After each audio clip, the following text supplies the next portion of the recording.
Bonjour, bonjour tout le monde. Alors, je vais commencer la session en 2 minutes. Ok. Ok, super. Bonjour.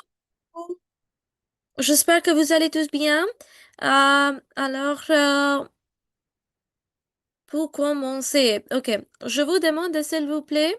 I say this every time actually. Please, please, please, please, please turn on your cameras. Ce serait idéal pour commencer. On pourrait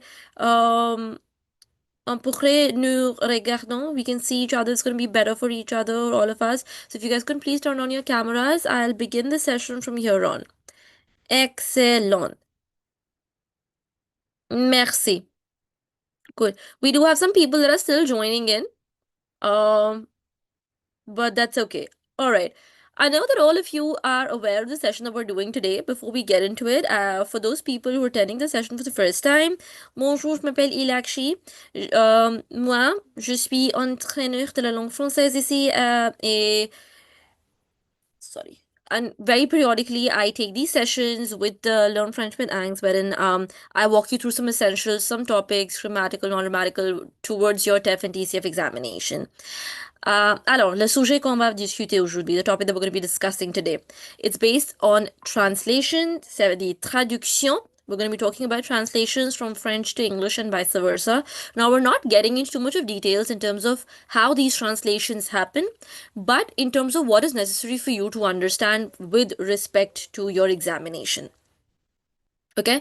A lot of time when you guys speak, write, and even comprehend information, we all have this natural tendency of directly translating it word to word from English to French. And it's not something that just some of us do, most of us do it. All right. And it's obvious because as a language, this is not our first or second or third, or even sometimes for some of us, not even the fourth language that we speak. So it's bound that whatever is the most closest whatever is the closest language that we know of, we try to translate it word to word.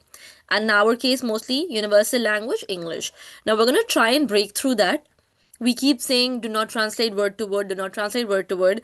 But let's understand what that literally means and where can we actually stop that from happening.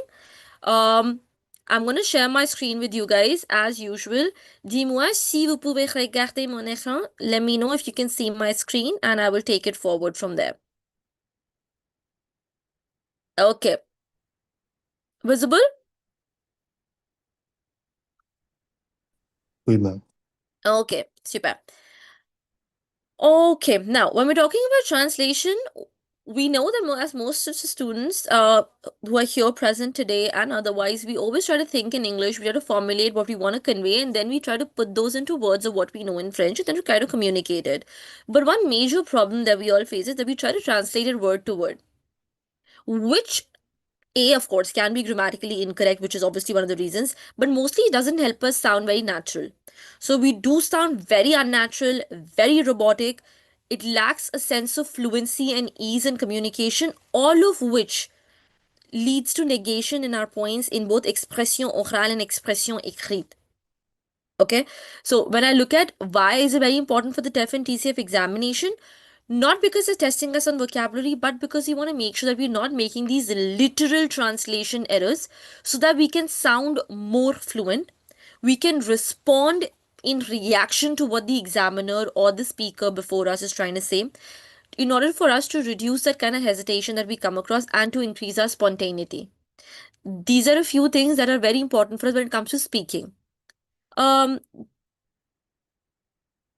Guys, please don't play around with the screen so far, because it's shared with everyone.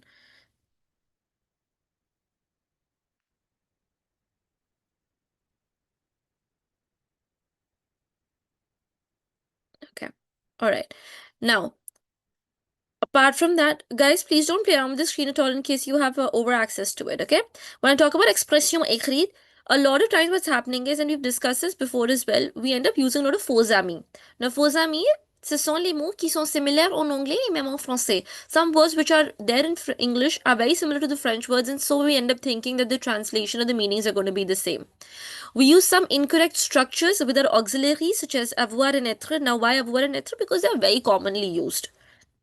Okay, and the register and the tone that we have. which by the way plays a very important role in terms of our communication. And of course, an impact of all of this can be seen in our listening and reading because we do not understand the cultural nuances and the references, which may confuse us. So we're going to dive a little bit deep into each one of them. For example, when I say I am hungry in, this is a very basic A1 level example, and I'm sure everybody could relate to this as well. When I say I am hungry, technically, by word to word translation, I should technically say je suis faim. But we don't say it, do we?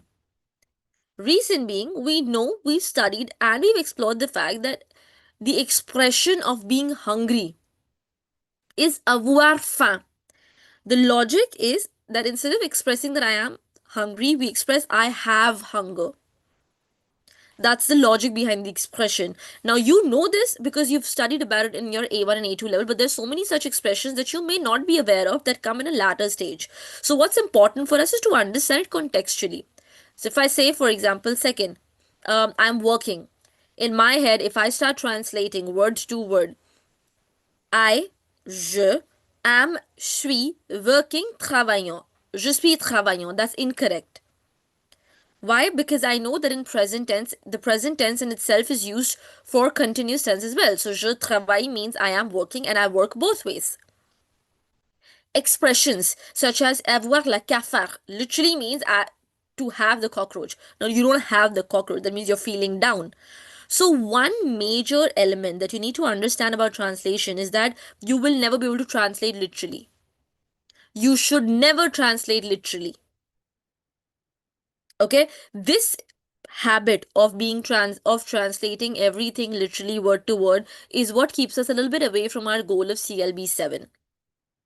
Okay, so step one that we're going to be doing today is to understand how would that affect our tone, register, flow, and how is it that we can structure it better, aligning it with what we want to convey in terms of our emotions. Okay, so if I look at some emotional expressions, for example, when you miss somebody, in French, you know that the expression is il me manque.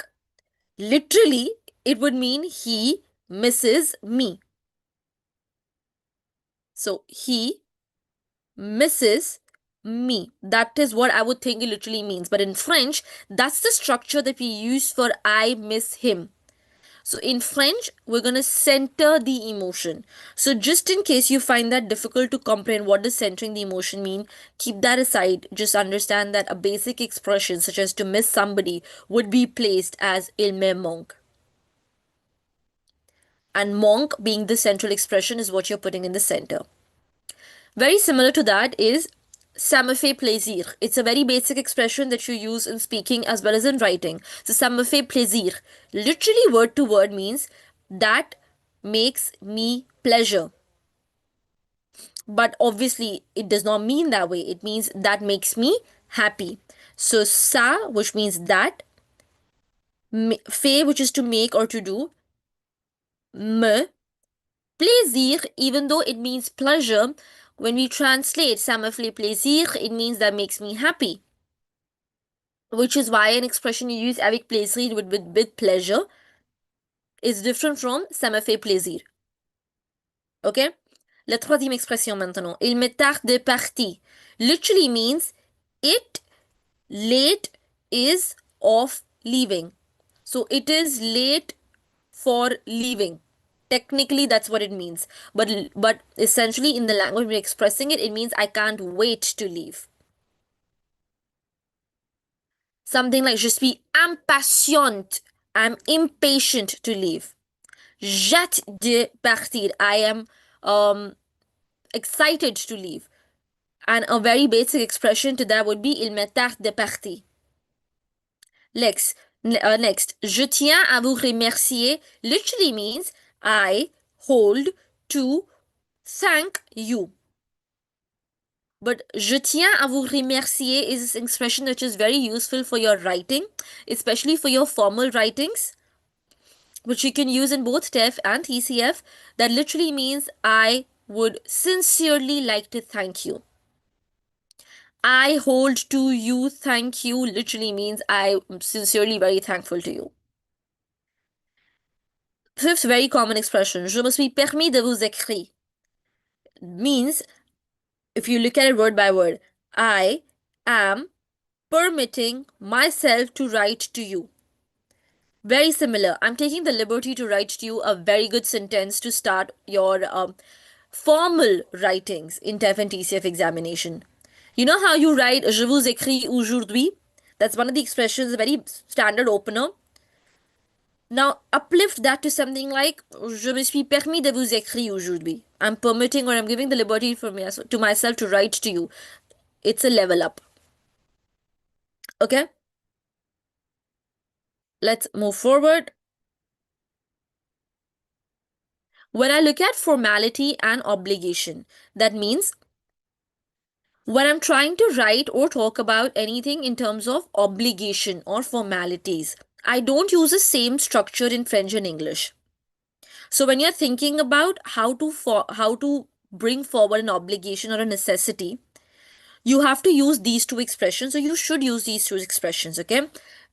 For example, il faut que. If you all remember, we talked about subjunctive in length in our lesson, right? We also discovered that very same day that it is not necessary for us to use subjunctive, but it just makes the level of our language better when we use it. Literally, it means it is necessary that. Il faut que je parte literally means it is important that I leave or I need to leave. But when you're expressing il faut que, it is must that. Now, that is what it literally means. But what I'm trying to convey is I need to leave. Il faut que je parte. It's important that I leave right now. Literally, what I want to say is I need to leave. Il est important de. An expression which is very common that you can use in your writing and speaking both to express something that needs to be done or something that should be done.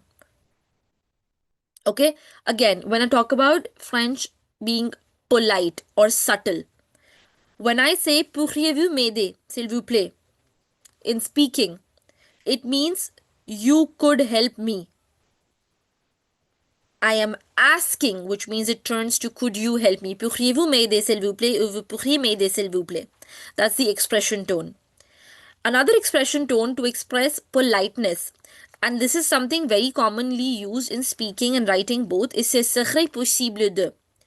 It's a very basic expression, but examiners love it. Ce serait possible de. Would it be possible to?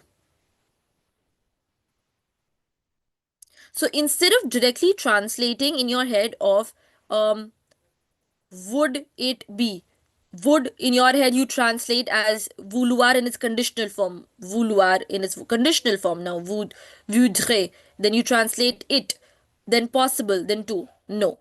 If you want to ask would it be possible to, and that's a very commonly used expression, you would say ce serait possible de.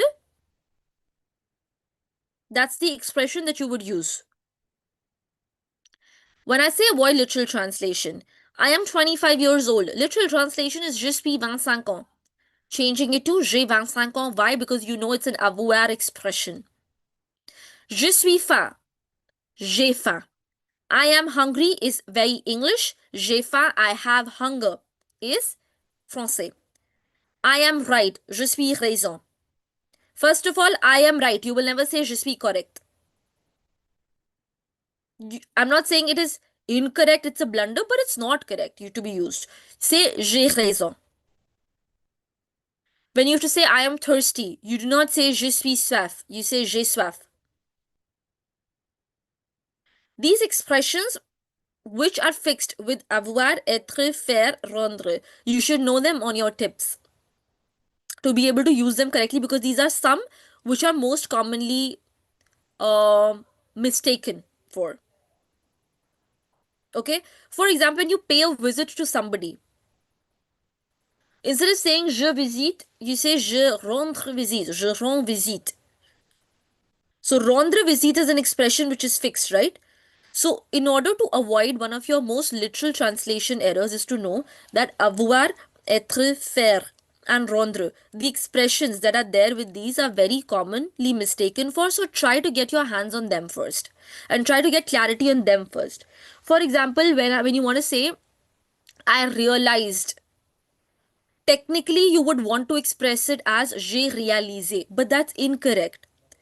The correct expression is rendre compte. So if you want to say I realize, je me suis rendu compte que. Rendre compte. That's the expression.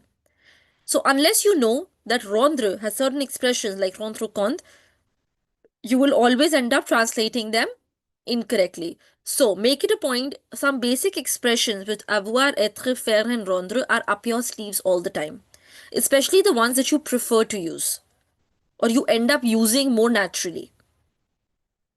Okay? Understand that continuous tenses is not the same in English.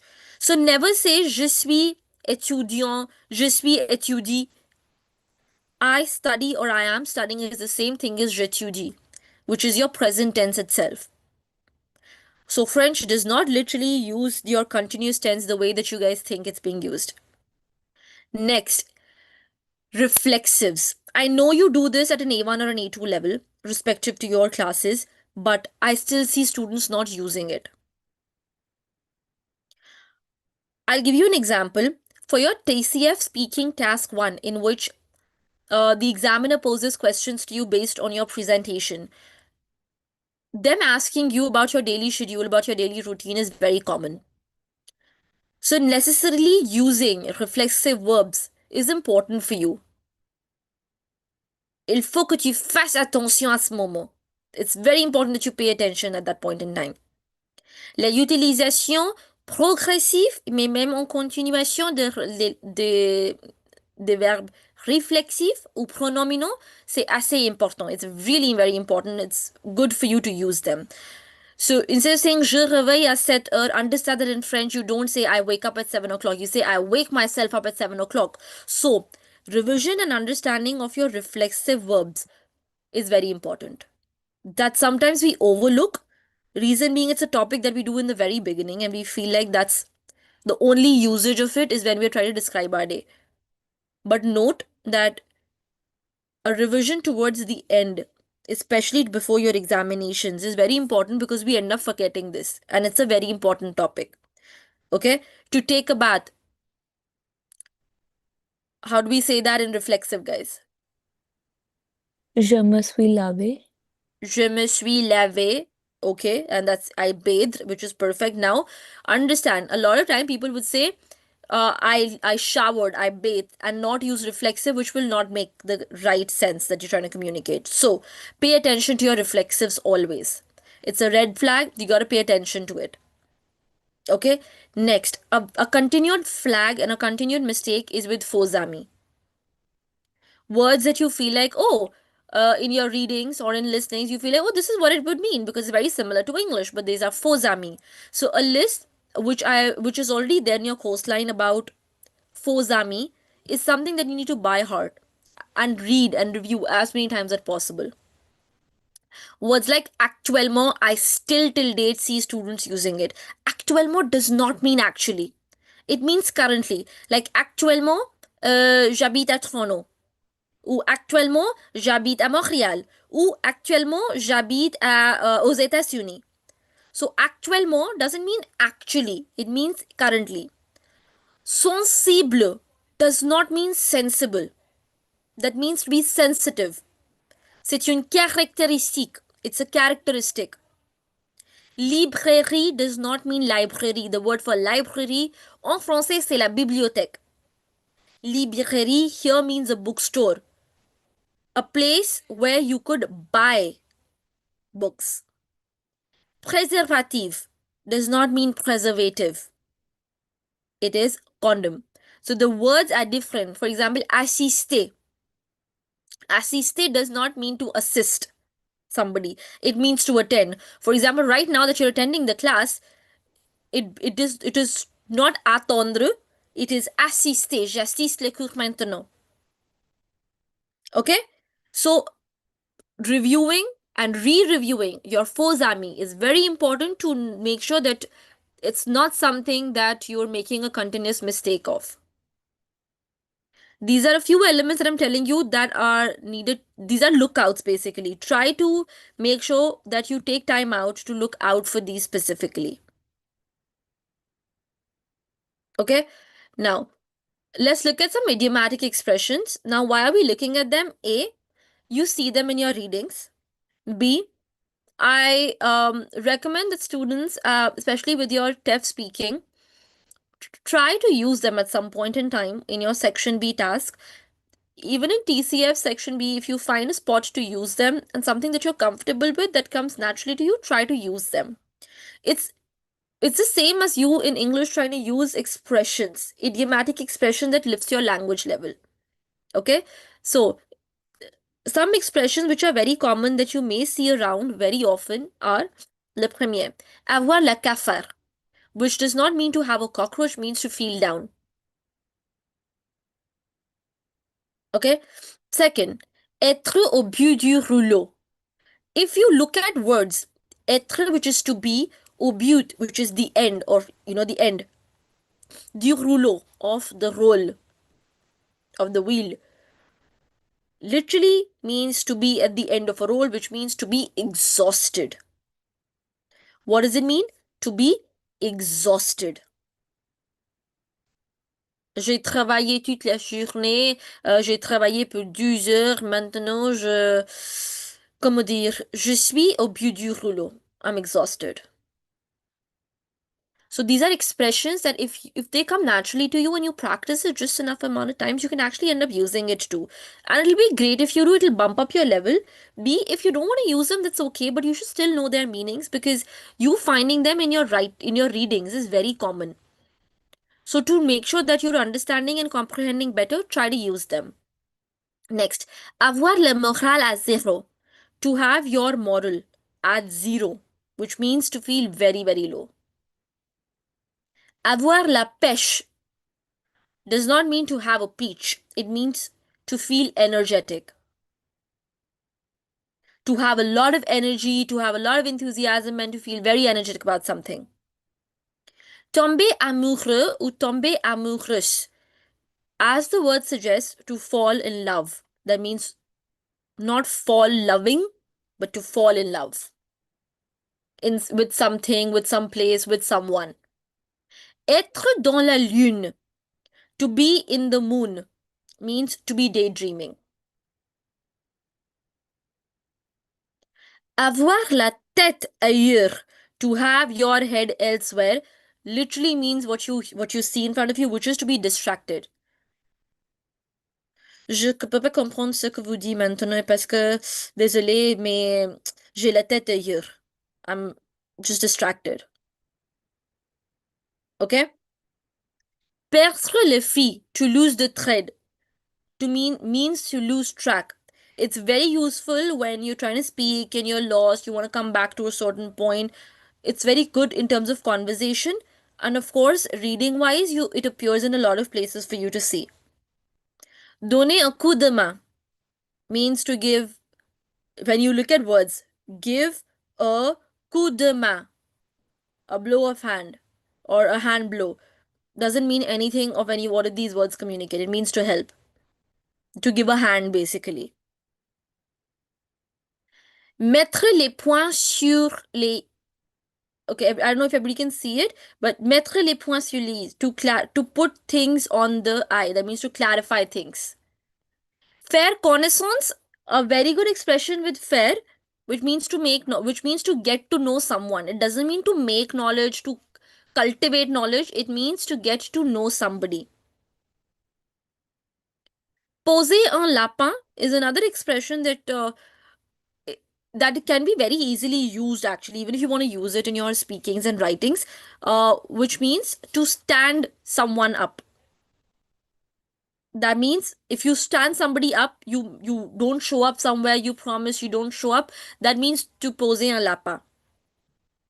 mm, okay, ma'am, could you please give an example how can we use in task 2 for questions like responding. Okay, Gurpreet, can you explain what your question is a little bit? I am not sure I understand what you've written. So could you explain it a little bit? Maybe I'll be able to help you out. Yes, ma'am. So I am asking like how can we use these expressions like as responding them, or can we use them in the questions like making question with them in task two? Okay. Not for posing questions, but if I look at respective, let's say TEF examination. Okay, in the TEF examination, if you want to talk about part 2, that's where you have to convince your friend, right? You can easily use expressions there. For example, you want to convince your friend for participating and volunteering with you somewhere, and you tell them, you try to convince them with the point that it's very important for the community to participate in the community, and then you try to tell them, and moreover, néanmoins, ce qui est important est que tu peux, si c'est possible, tu peux me donner un coup de main. You can just give me a hand. So using it as if you're trying to wrap your argument in TEF section B is what these expressions can be used for. For example, there's an expression which goes like, okay, tu peux pas faire l'omelette sans casser des œufs, which usually means you cannot make an omelette without breaking eggs. Basically, it means that you cannot achieve anything without putting in efforts. Okay? Now let's understand the situation where you're in section B in your TEF, you're trying to convince your examiner, you're trying to convince your friend who is the examiner to do a certain course. It's going to be of great value in their resume. They can find a good job. They can do a 6 month. You're trying to convince and all of that, and then you say, oh, mais écoute, tu peux pas faire l'omelette sans casser des œufs. You can't really achieve anything in life if you don't put in the efforts. So what have you done? You're not using these expressions as your main ideas, but you're using these expressions to wrap up your whole point of convincing. Make sense? Okay. Yeah, I got that. I use this one. I use one expression always like that's c'est simple comme bonjour. Yeah, c'est And simple comme bonjour. mm, mm, As simple as c'est une c'est une cerise sur le gâteau. It's cherry on top of the mm, cake. That means is when do you use it? When you've talked about 2 or 3 benefits, and then you're mm. enlisting a 4th benefit, and then you say c'est comme les cerises sur le gâteau, and that's actually like a cherry on top of the cake. So you knowing some expressions and you being able to use them at the right time are 2 very important things that should go hand in hand. So always have 2 3 expressions up your sleeve when it comes to your speaking, for sure. But knowing a bunch of those is important for your reading purposes, because you will see them somewhere or the other in your reading texts. Yeah? Okay. Yeah, okay, thank you. No worries. Yeah. Mettre la pain à la pâte means to put your hand in the dough, which means to get involved. Again, same to answer the question that Gurpreeta. Let's say you're trying to convince your friend in TEF section babe to volunteer, to do volunteer work again, okay, to become a volunteer, benevola, to help out in the community and all of these things you talked about, okay, everything. And then towards the end you try to wrap up your arguments by saying c'est toujours important à mettre la main à la pâte. It's always important to get involved. C'est quelque chose que je pense. C'est mon idée. That's my idea. Okay? So to use it as a wrapping up is a very nice touch to it. Avoir du pain sur la planche literally means to have bread on your plate, which means you have to have a lot on your plate. Again, let's link it to your TEF examination. For speaking. Let's say you're trying to convince your friend to go on a vacation with you. And this particular friend of yours is does not have the time, does not have the money, has a lot of things to do, does not like to go to a place or whatever. And then you're trying to tell your friend towards the end that je comprends que tu as du pain sur la planche, mais I understand that you have a lot on your plate right now, but. So using it as subtly as that works. One of my favorites in terms of speaking and something that you see in your readings as well is faire d'une pierre deux coups. That literally means to do one stone, 2 hits. That means to kill 2 birds with one stone. When can you use it? Whenever you're talking about 2 benefits. Okay, let's say you're talking about again, let's take the same example only for Benevol, and you're trying to convince your friend that you'll be able to développer les compétences nécessaires. And next you can talk about tu peux aussi faire des nouvelles expériences, meet new people. Let's say these are 2 very common arguments that you've told your friend about the benefits. Once you've finished explaining it, Wrap it up by mentioning, alors, tu peux faire d'une pierre deux coups. So you can kill two birds with one stone. Okay. Could we use these in TCF speaking specifically? Okay. When you look at the expressions such as faire d'une pierre deux coups, again, similarly, let's say you're talking about your monologue, let's say. When you're talking about your monologue and you're trying to let's say a topic is télétravail and you're talking to the examiner about how télétravail in your opinion is very beneficial because there's this work life balance, saves commute on time, saves money. So let's say you've talked about the benefit in a topic about saves money and saves time. Okay, that's your main idea. You've explained this main idea and you wrap this idea by saying alors je pense qu'on peut faire d'une pierre deux coups en faisant ou en faisant le télétravail. That's where you can use it. Gurpreet, you have a question. Yes, so can we use this exactly with the like that non-sumo may or see and then say this expression? Yeah, why not? Hmm, okay. As simple as putting in your reactor say alors, c'est pourquoi. These are very like connecting natural terms. When you use them and then connected with this expression, they sound supernatural. They don't sound robotic. They don't sound like you've cooked them and memorized them up and then you're using it forcibly. They just turn out to be very natural then. I have Uh, one more to add. yeah. It's like cependant, toute médaille a son revers. Okay, perfect. Do you want to put that on the chat for everybody to see as well? Yeah, sure.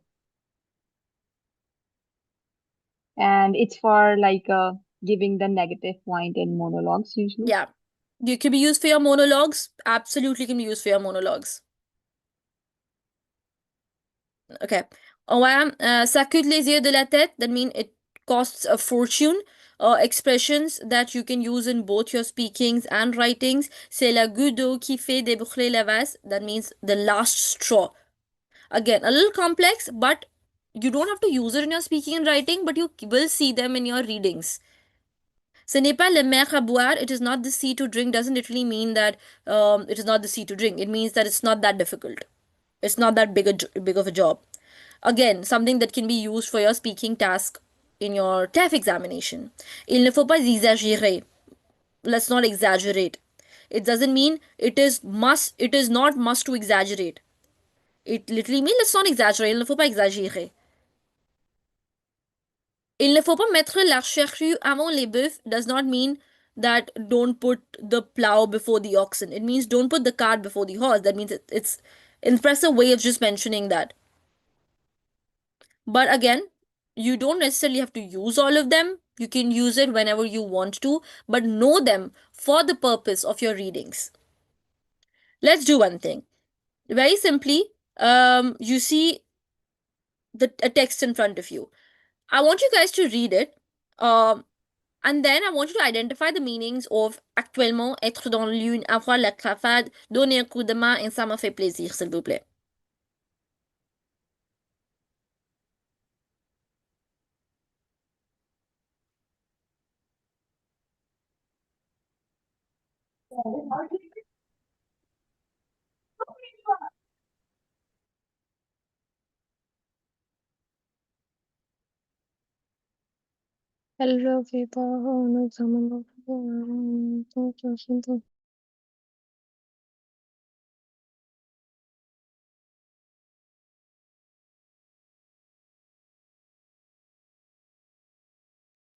Actuellement is currently the first one.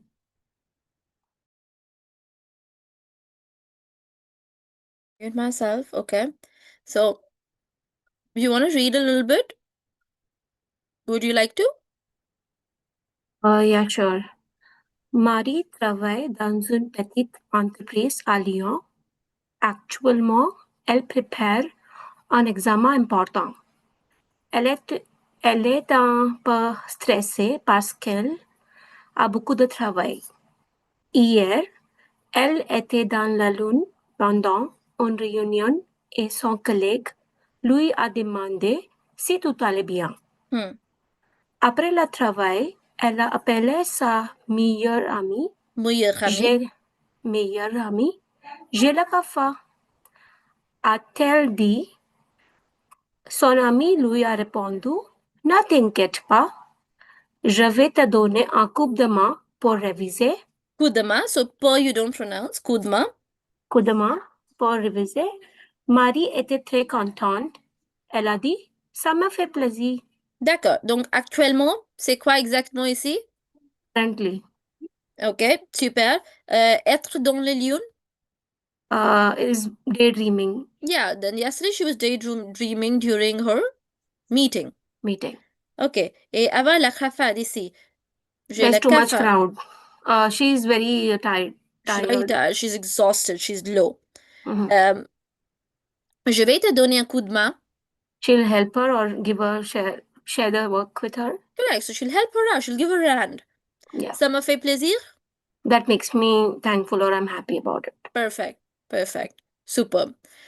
Now, when we look at the cultural guide, a lot of your translations may not have anything to do with how the words are placed. It's more about the culture behind it. So some expressions we don't really literally translate because they just carry some cultural references with respect to something that some people have said about it, some expressions that the locals use, etc. So for example, there's one which is very common that you may at some point in time hear in your listing. It's called C'est une Madeleine de Proust. Now, what is it literally means? It is a Madeleine of Proust. But culturally, it was a very it's a very local expression which is used when somebody is nostalgic. So, this expression comes from this French writer called Marcel Proust, who used to describe how, like, tasting these madeleines used to take him back to his childhood memories. So, the expression "C'est une Madeleine de Proust" is an expression to talk about getting nostalgic. Something that you can expect to hear or see. So, that would not literally mean that it is a Madeleine of Proust. Second, a cultural reference which is l'esprit d'escalier does not mean staircase mind. It means thinking of a perfect reply, but after a long time after the conversation's over. Okay? Third, avoir un coup de foudre literally means to have a lightning strike. So, strike the lightning when it strikes. But it culturally means love at first sight. When you fall in love with somebody at the first sight, the expression that you would see it avoir un coup de foudre, it does not mean to have a lightning strike. So culturally, that's the references. Again, a very common term that you may have heard of is deja vu, something that you've already seen. Culturally, it means that it's very similar, but a feeling that this is a feeling that you get that you've experienced this before. That's what deja vu literally mean to them, if you want to use it actually. Fourth thing to understand is the respect and the tone that they register for them and for you. When you're using tu and vous in formality and in translations, it's a big flag, whether you're using it correctly or not. When you say vous pourriez m'aider, it means you could help me, could you help me, would you be able to help me? And using pourriez is important as a modal verb because it registers like a very formal, very polite, very courteous tone. So using them in structures is very important, whether or not in English you say, can you help me? You cannot say the same thing. You should not say the same thing in French. You should use a modal verb, which is pourriez, be more polite about it. So instead of saying, je veux des informations, I want informations, be polite about it. Culturally, that's important. That's the tone which is right in translation. Say, je souhaiterais obtenir des informations. Je voudrais obtenir des informations. Instead of saying, envoyez-moi le document. In a context of formality and politeness, say, je vous serai reconnaissante de bien vouloir demander le document, something that you use in your formal letter writings.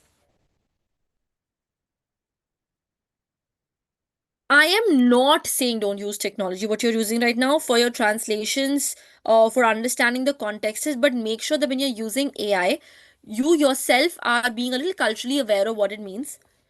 You're able to use the tone correctly, which is extremely important. Now, one other common element which I would like to bring about before we go towards the last exercise is One common thing when you're using translations.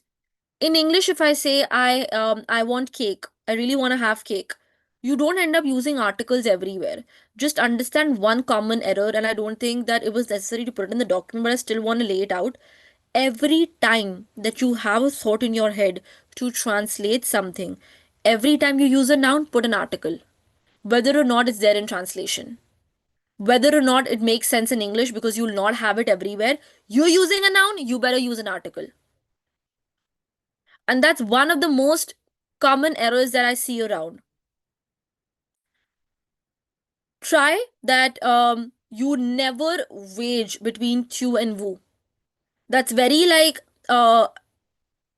informal. We don't want to do that for an exam perspective. Okay? Translations. Now, in English, when I'm translating and I say I want some books, I want the books, these are some purple pens, I don't really look at every element change. In French, you will look at every element changing if you're changing anything from singular to plural or from masculine to feminine. Whether or not it's a change in your pronunciation, it's a change on paper, you better make sure that when you're revising, if you're changing anything, any sentence, any context from masculine to feminine, every element is looked at. From your l's and your ers to your yuns and your las, from your e's to your s's, from your x's, everything should be looked at. Accords. These things are non-existent in English, but they persist in French, and these are the errors that we overlook while revising. And when I say revising, I specifically mean when you're revising your written text with respect to your production tasks. Okay? All right. Don't want to make it too heavy. I want you guys to just look at the information in front of you. Je suis 30 ans, is that correct or not? And if not, what should be the right one? You have 4 sentences in front of you. I want all of you to tell me what sounds wrong in the sentence and why. Put that on the chat for me. Let me see it.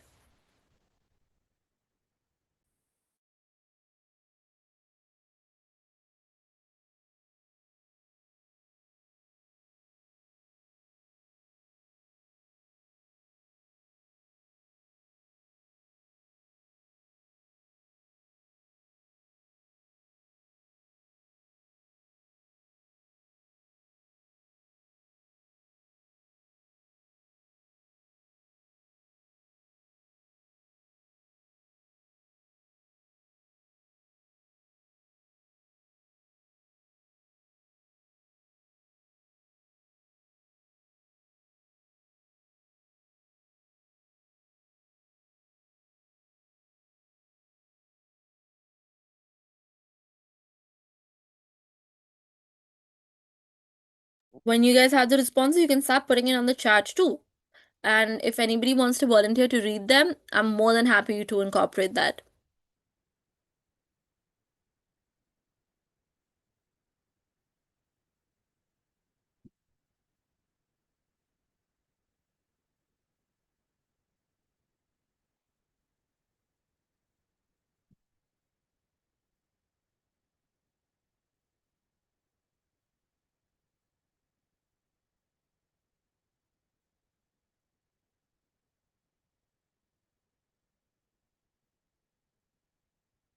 Okay. We start with the first one. Pragati, do you want to read and explain why, what's wrong and what's right? Yes, je suis 30 ans is like very English, and as we know, it's avoir with age in With French. F, J'ai absolutely. 30. Super, correct. Ellen, you responded for the next one. Um, the third one. Ellen, would you want to respond to that one? Yes, it's je voudrais des informations Okay, and why is that correct? because we have to use polite language. Perfect, perfect, absolutely. That would be the ideal way to use it. Correct. I agree with you. Um, next. Je suis très excitée pour mon examen. Priyanka. J'ai hâte de passer mon examen or je suis prête pour mon examen. Yeah, absolutely. I agree with you. J'ai hâte de is the ideal way to express that you're excited about something, because just saying je suis excité means I'm horny. Yeah. And that culturally is not what we're trying to communicate. And I did that mistake once, so it's Yeah. a lesson learned. Great. Perfect. That's great. All right. The next one that we have is actuellement, je pense que c'est une bonne idée, en fait. That's okay. Manjo, do you want to try that out?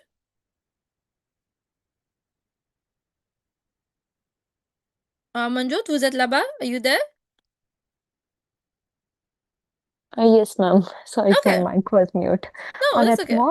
Honnêtement, je pense que c'est une bonne idée. Okay, I take that. Honnêtement, je pense que c'est une bonne idée. It's correct. Why is actuellement incorrect? Actuellement means currently. Absolutely. So it's Fozami, so it doesn't really work there. Okay, let's come down to the next exercise, which talks about to find out which one's correct. Which one's correct, which one's not. Take a minute, read them, and let's see. Anyone who wants to try it out, I'm happy to include.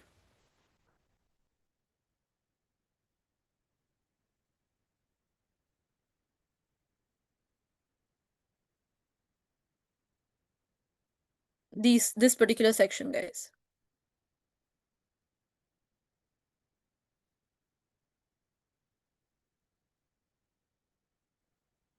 I can do that. Okay, sure. You want to start with the first one? Yeah, but before that, I have a question. Yeah, sure. For the second one, like je suis très excité pour mon examen, can we use a reflexive there somehow? How would you want to use it?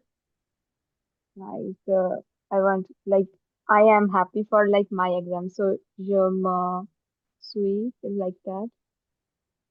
Je me suis excité. No.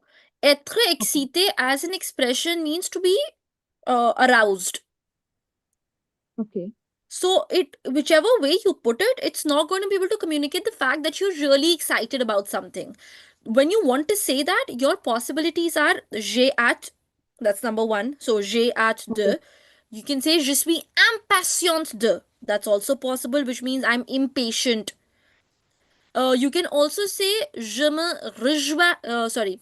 Je me réjouis de, which is basically like I am rejoiced of. You can say je suis enthousiaste. I am enthusiastic about. You can also say je suis ravi de. I am delighted about something.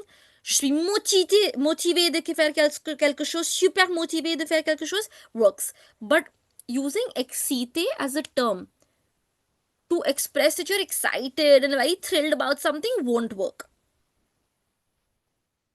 Okay? Got it. Yeah. Okay. Yeah. So if I will read that. Yeah. Anilakshi, how about envy? Like I envy, I wish to. That doesn't express that I am excited. The expression is correct, but contextually, what you're trying to convey won't get conveyed. Got you. Okay. Gurpreet, you want to try out that sentence? Yeah, sure. Je suis très excité pour commencer ce travail. J'ai hâte de commencer ce travail. And the second one is correct. Perfect. The second one's obviously correct. Next, anyone who wants to try the next one out? Oui, je souhaiterais obtenir davantage d'informations. Je souhaiterais obtenir davantage d'informations. Very nice. Oui, It's the parce modal que verb. c'est très formel. C'est très formel, politesse, all of that works together. Great. Superb. Next. Yeah, I can say the third one. Je suis d'accord avec toi totalement. Je suis tout à fait d'accord avec toi. So the B one is correct. Absolutely. Your expression, if être tout à fait d'accord avec quelqu'un ou quelque chose, is the expression to express that you completely agree something or with someone or with something. Okay, very nice. Next. I can do that. Actuellement, je suis très motivée pour réussir. And the second one is en ce moment, je suis très motivée pour réussir. It's going to be the second one. Second one.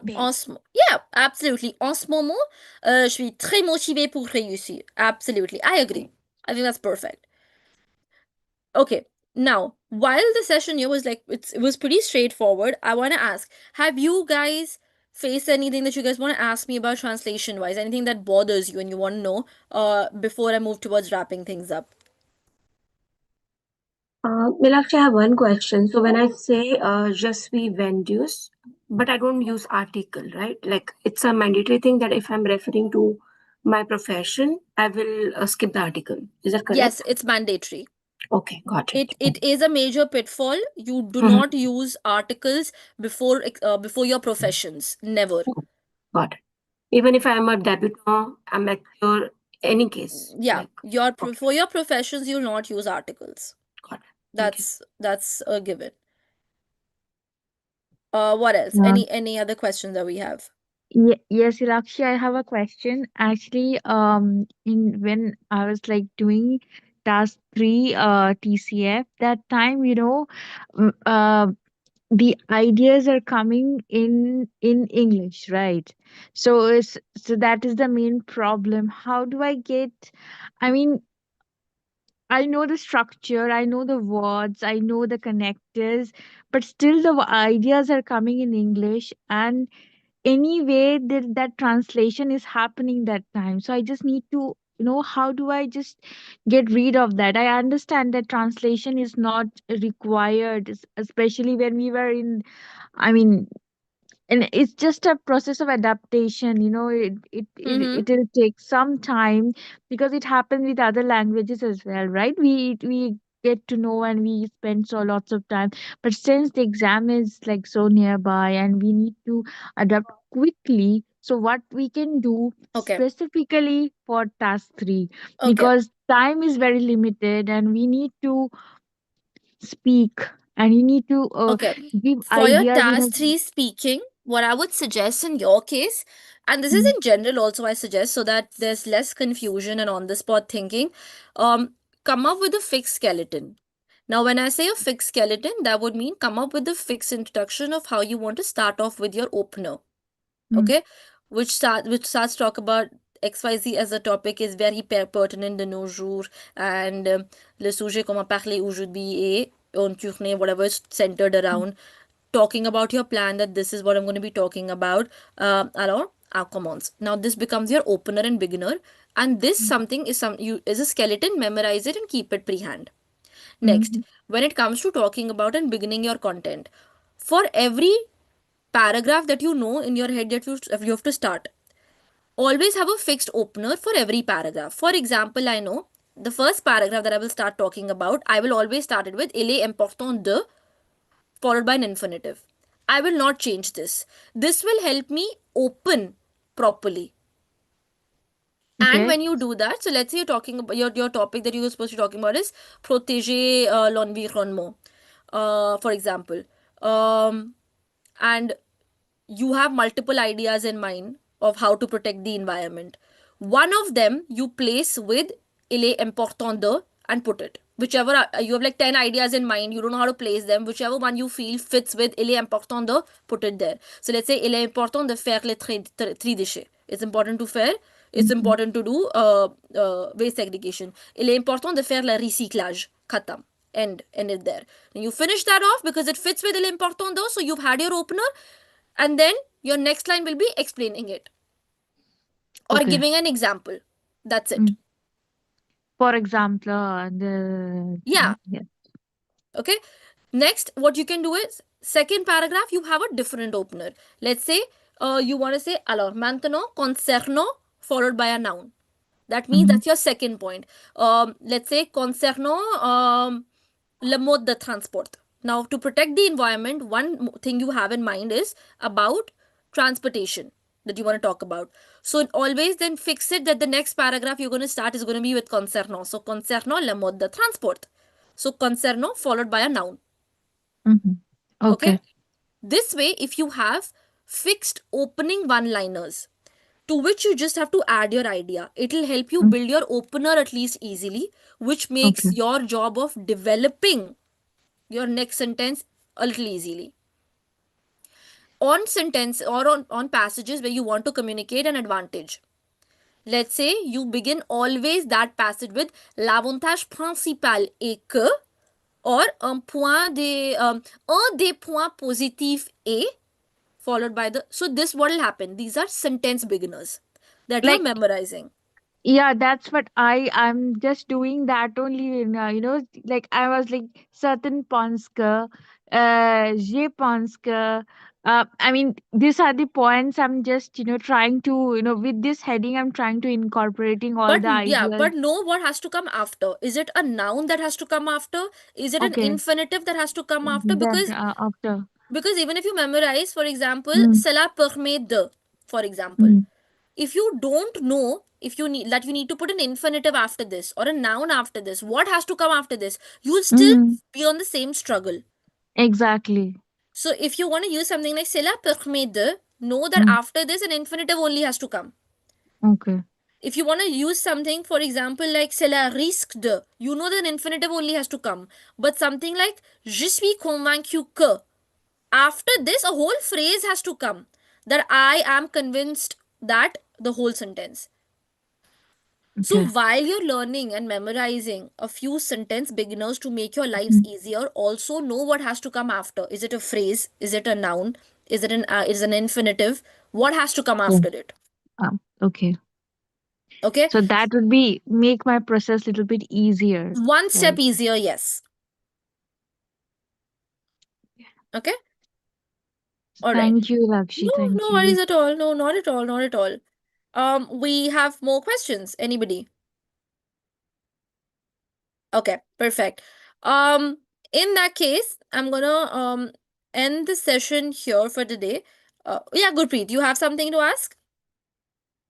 Yes, so I have the question regarding that force ade constatica. What is its actual translation? Of what? I'm sorry, I didn't understand. I have written that in chat. I'm sorry. Okay, can you please explain the usage of force a constant? Okay. Um, when do you think you use it the most?